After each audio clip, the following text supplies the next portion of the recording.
नमस्कार सर्वांना।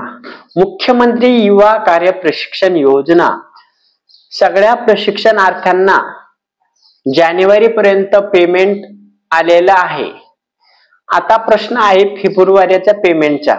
सगळ्यांच्या मनामध्ये प्रश्न होता की आर्थिक वर्ष म्हणतो आपण त्याला, मार्च मध्ये आर्थिक वर्ष संपत असतं, म्हणजे या मार्च मध्ये 2024 चे सर्व व्यवहार क्लिअर केलेले आहे। म्हणजे 2024 पर्यंत जेवढं काही वेगवेगळा शासनाचा आर्थिक व्यवहार असतो तो मार्च पर्यंत आर्थिक वर्ष चालतं आणि मार्च पर्यंत सगळे व्यवहार ते मिटून टाकतात। पण मुख्यमंत्री युवा कार्य प्रशिक्षण योजनेच्या जेवढे काही प्रशिक्षणार्थी होते त्या प्रशिक्षणार्थ्यांचं जे फेब्रुवारी महिन्याचं पेमेंट होतं ते अजून रखडलेलं आहे, म्हणजे ते अजून प्रशिक्षणार्थ्यांच्या खात्यामध्ये पडलेलं नाहीये। त्यामुळे प्रशिक्षणार्थ्यांना प्रश्न होता की त्यांचं पेमेंट कधी होणार। तर मी तुम्हाला सांगतो की प्रशिक्षणार्थ्यांचं जे फेब्रुवारी महिन्याचं पेमेंट आहे ते कधी होणार आहे। आता आपल्याला सगळ्यांना माहित आहे की एप्रिल महिना सुरू झालेला आहे।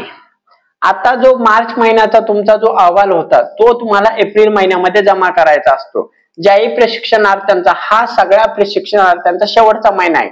जेवढे काही मागून शेवट जुडलेले आहे त्या सगळ्या प्रशिक्षणार्थ्यांचा मार्च हा शेवटचा महिना आहे। मार्च नंतर कोणाचाही कार्यकाळ पुढे शिल्लक राहत नाही। मार्च हा सगळ्यात शेवटचा महिना आहे। ज्या प्रशिक्षणार्थ्यांचा कार्यकाळ राहिलेला होता त्यांचा मार्च मध्ये संपणार आहे। आता तुमचा मार्चचा अहवाल तुम्ही 1 ते 3 तारखेपर्यंत तुमच्या आस्थापनेला लवकरात लवकर जे राहिले असतील त्यांनी जमा करावा। आता जो तुमचा फेब्रुवारी महिन्याचं जे पेमेंट आहे, जे मानधन आहे तुमचं, ते जर तुमचं जमा झाले नसेल तर मी सांगतो आता एप्रिल महिना सुरू झालेला आहे आणि आता एप्रिल महिन्यामध्ये तुमचं पेमेंट पडायला सुरुवात झालेली आहे।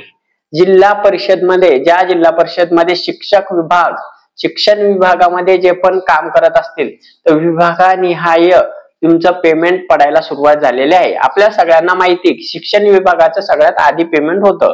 जे पण काही शिक्षक म्हणून जुडलेले आहे शाळेमध्ये त्यांचं पेमेंट पडायला सुरुवात झालेली आहे आजपासून।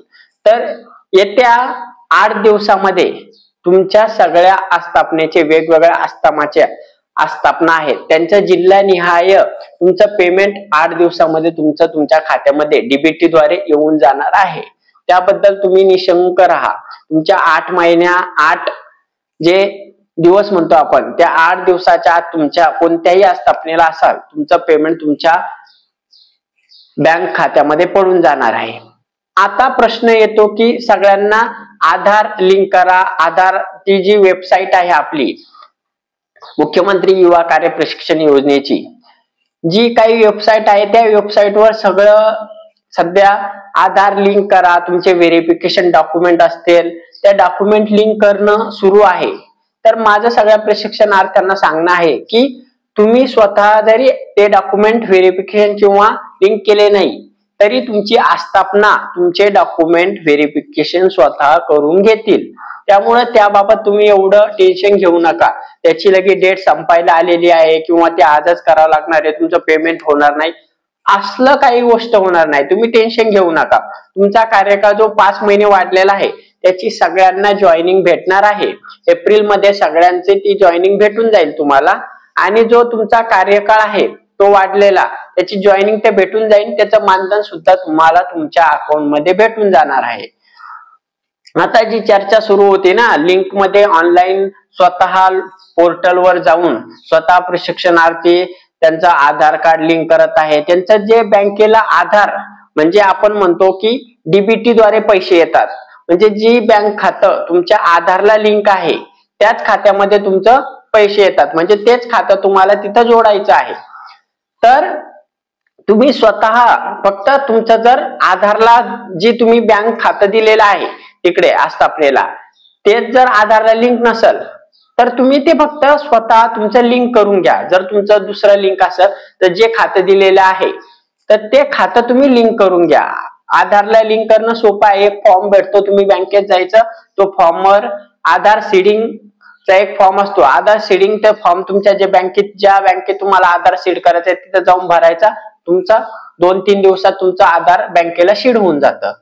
फक्त तुम्ही एवढं करायचंय, जे ऑनलाईन मुख्यमंत्री युवा कार्य प्रशिक्षण पोर्टलला जी ऑनलाईन माहिती भरायची आहे, जसं आधार सीडिंग करायचे आहेत, तिथं बँक पासबुक जोडायचं आहे, विविध अजून माहिती भरायची, तर ती आस्थापना स्वतः करून घेतील, तुम्ही नाही केलं तरी. त्याबाबत तुम्ही निसंकोच राहा, त्याचं टेन्शन घेऊ नका सगळ्या प्रशिक्षणार्थ्यांना. तर आता तुमचं जे मानधन आहे ते इथून पुढं जे मार्च नंतर, आता मार्च सगळ्याचा कार्यकाळ संपतो, आता एप्रिल पासून जे जुडणार आहे त्यांच्या पेमेंटची प्रोसेस कशी असेल, त्यांना दर महिन्याला अशाच प्रकारे अहवाल जमा करावा लागेल का, त्यांना अशाच पद्धतीने दर महिन्याला तुमचा अहवाल सादर करावा लागेल का, तुमचं मानधन नंतर असंच थोडं लेट होईल का, याबाबत नक्कीच माहिती काढून तुमच्यापर्यंत नक्कीच लवकरात लवकर तीही अपडेट पोहोचवल्या जाईल. नवीन जॉईनिंगची प्रोसेस कशी असेल त्याही माहिती तुमच्यापर्यंत लवकरात लवकर, जशी आस्थापनेकडून माहिती भेटेल तशी तुमच्यापर्यंत लवकरात लवकर पोहोचवल्या जाईल. त्यासाठी तुम्ही चॅनलला नक्की सबस्क्राईब करा आणि हा व्हिडिओ जास्तीत जास्त गरजू लोकांपर्यंत शेअर करायला विसरू नका. धन्यवाद.